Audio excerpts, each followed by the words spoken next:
Ngayong gabi mga idol ay masusuklian na talaga yung pawis, hirap at pagod natin sa pagtatrabaho. Kasi nga po ngayong araw mga idol ay sahod naman natin. Kasi ako mga idol, kapag sahod ko sa aking trabaho ay iniisip ko talaga yung aking buong pamilya. Siyempre pasasayahin ko sila at lulutuan ko sila ng masarap na ulam. Hello po mga idol, magandang gabi po sa ating lahat. Siyempre no, Abril 30 ngayon, sahod na sa ating trabaho mga idol. Kaya ngayong gabi ay nagluto ako ng masarap na ulam. Kahit pagod tayo mga idol, masaya pa rin ako sa ginagawa ko para sa aking buong pamilya.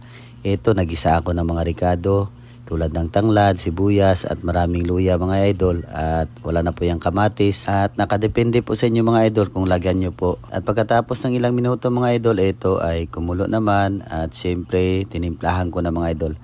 Ilagyan ko ng pampalasa, tapos asin, saktuhan na talaga mga idol. At ito, ilagay ko na rin po yung pichay natin, napaka presko talaga, kulay berde at syempre napaka sustansya yan mga idol. Pero bago ang lahat mga idol ay shout out muna tayo sa mga mahal nating followers. Shout out kay Idol Arnel Gimunayan, maraming salamat idol. At shout out na din kay Idol Julian Pama from Pututan, Iloilo. Maraming salamat sa suporta po ninyong lahat mga idol sa amin. At sa lahat ng mga baguang followers, welcome po kayo dito sa amin, maraming salamat. At ito mga idol, yung bunso kong anak naman si Mikmik ay nagpapaganda na. Siguro nagdadalaga na to mga idol. Basta wag lang muna mag-boyfriend.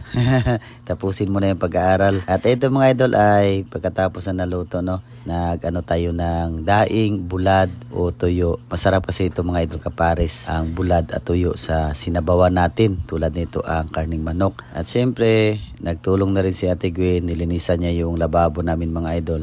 At ito, luto na ang lahat mga idol, ay sabayan nyo kami sa aming hapunan. Kain po tayong lahat sa gabing ito. In the name of the Father, the Son, the Holy Spirit. Amen. Lord, salamat sa pagkaon gihatag nimo sa mua, Lord. Gracias. Amen. Amen. Kain po tayong lahat mga idol sa masarap na ulam. Yan, magandang gabi po sa ating lahat. Tara po mga idol, kain po tayong lahat. Samahan nyo na po kami sa aming hapunan. Siyempre masaya na naman tayo mga idol bilang tatay. Kasi nga po yung hirap at pagod at pawis natin ay may sukli talaga mga idol ng kasiyahan.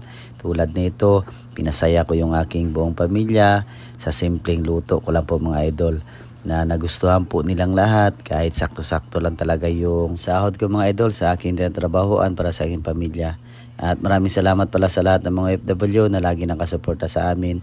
At Trabador na Pinas, kagaya ko, lagi po tayong mag-ingat. At kung nakaabot ka sa part ng video na to mga idol, pwede mo na rin to i-follow at i-share at mag-iwan na rin ng comment para malaman namin kung sa umabot yung video namin mga idol. Maraming salamat po. Ingat at God bless.